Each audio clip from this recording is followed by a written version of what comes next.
The calf that had been left in the woods has turned by that time into a beautiful, gracious cow. The cow was shunning people like a wild deer and escaped each time it sighted a human being. Once, the mother told her son the story of the cow that had been left in the woods. She also showed him the place where the father left the cow. The mother described how the cow looked and sent the son to get it. She told her son to call the cow, mentioning the name of Allah. The mother said that there was something special about the beautiful cow. If you take a look at it, you will see as if it is shining with light. The son went to the forest to do what his mother told him. He knew when he found it according to his mother's description. He called the cow the way his mother had told him. When the cow heard the boy calling him, it approached him as if it were a tame creature and stood right in front of him. The boy stroked the cow's forehead, put the rope around its neck, and took the cow to his home. By Allah's will, the cow talked to the boy and offered him to ride on its back, as if it felt sorry for him. The boy, however, refused to do so, telling his mother had forbidden this. "If you had sat on my back, you would have never seen me again," said the cow. Then they met a traveler who told them he was a shepherd. He told them that he had been making his way home when he put his belongings on a bull and the bull went lost. He also complained that he was tired, thirsty and hungry and asked for help. "If you let me ride on the cow's back, I will give you 2 cows," said the traveler. The boy told him without any hesitation that he should put all his trust in Allah and go his way. He added, "The Almighty knows how sincerely you trust in Him. If you trust in Him with your whole heart, then He will be enough for you, and you must leave my cow alone." Then the shepherd said that he would give the boy 10 cows if he let him ride on the cow's back. He also tried offering money. The boy declined all these offers with no hesitation. He said his mother had not given him such permission and stayed firm. Suddenly, something weird happened. Unexpectedly, a bird took wing, fluttering from under his feet, and the cow with the traveler disappeared from the boy's sight. The boy called the cow by the name of Allah as he did for the first time. The gracious cow appeared before him and explained that the person who had tried to ride on its back was the cursed Iblis himself. "If this cursed creature had sat on my back, I would have never come back to you again," she said.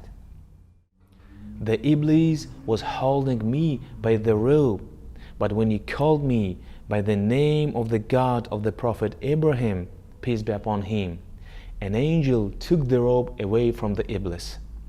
The angel drove away the Satan, and I could come back to you. This is the bliss of your kind attitude towards your mother and your diligent service to her. Even if you ask Allah to root out a mountain, Allah will do this for you." The boy returned to his mother with the miraculous cow that the father of the boy had given to the custody of Allah. The mother cared dearly about her son. That is why the mother told her son to sell the cow on the market in order to ease his daily work, since he used to go to the woods each day and spend nights in worship. The boy followed her advice and asked how much he should demand for the cow. The mother said the price was 3 dinars and asked her son to contact her before he would sell the cow. When the boy came to the market, the Almighty sent him an angel who pretended to be a customer. He asked the boy how much he wanted for the cow. The boy replied the way he had been told by his mother, 3 dinars. He also added that he would not sell the cow before he consulted his mother. The angel asked the boy to sell the cow for 6 dinars without asking the mother's permission. The boy replied that without his mother's permission he would not sell the cow, even for the amount of gold equal to the cow's weight, and that he had promised not to do anything that could be a sign of disrespect towards his mother.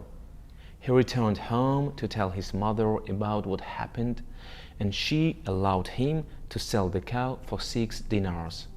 The boy took the cow to the market again, and the customer asked him about his decision. The boy said he would sell the cow for the price of 6 dinars that the customer had offered. The angel offered him to sell the cow for 12 dinars without asking his mother's permission. The boy remained firm in his respect towards his mother and overcame the temptation. He went home again and told everything to his mother. The mother then started wondering about what happened.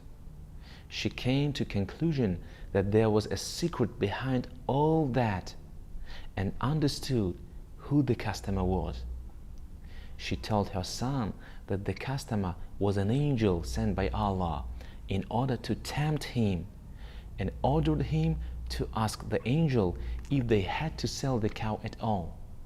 The boy went back to the market, found the customer, and asked him this question. The angel told him to return home with his cow and not to come to the market anymore. He told the boy to inform his mother not to sell the cow until the customers come to them. The angel said that the cow is determined to reveal who was the murderer of a certain person, and that Musa, peace be upon him, would come to buy it. The angel commanded to accept that offer. In addition to that, the angel told the boy not to sell the cow for less than for the amount of gold that would fill the cow hide. With this news, the boy returned home. He told everything to his mother, and she was very pleased. The righteousness of the son brought blessing.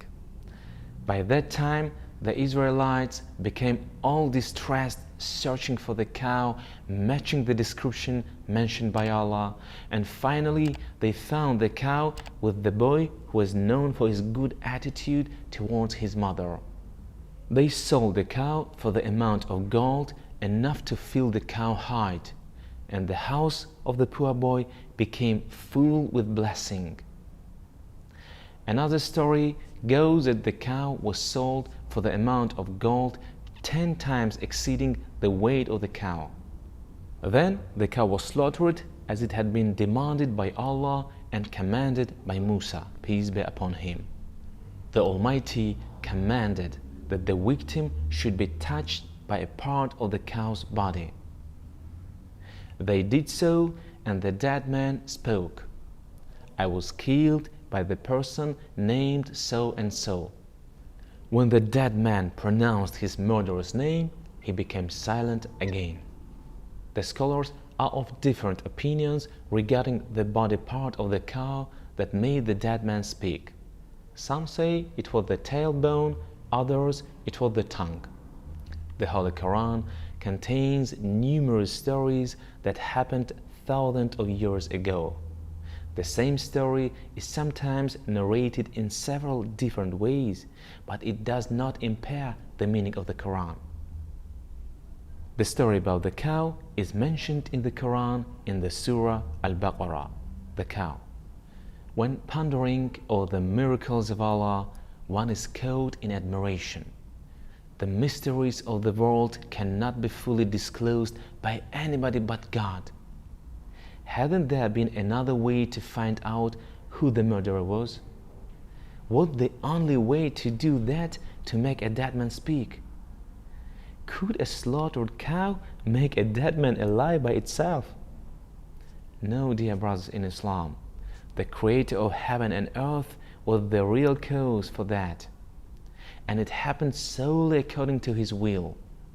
Look how obeying the will of Allah makes a piece of meat of a slaughtered animal capable of performing such things? How can one ignore that it was Allah's will that made the slaughtered cow the means of making the dead man speak? If one comprehends that, one should also recognize that the cow was nothing more than a means. The cow by itself cannot be regarded as a deity.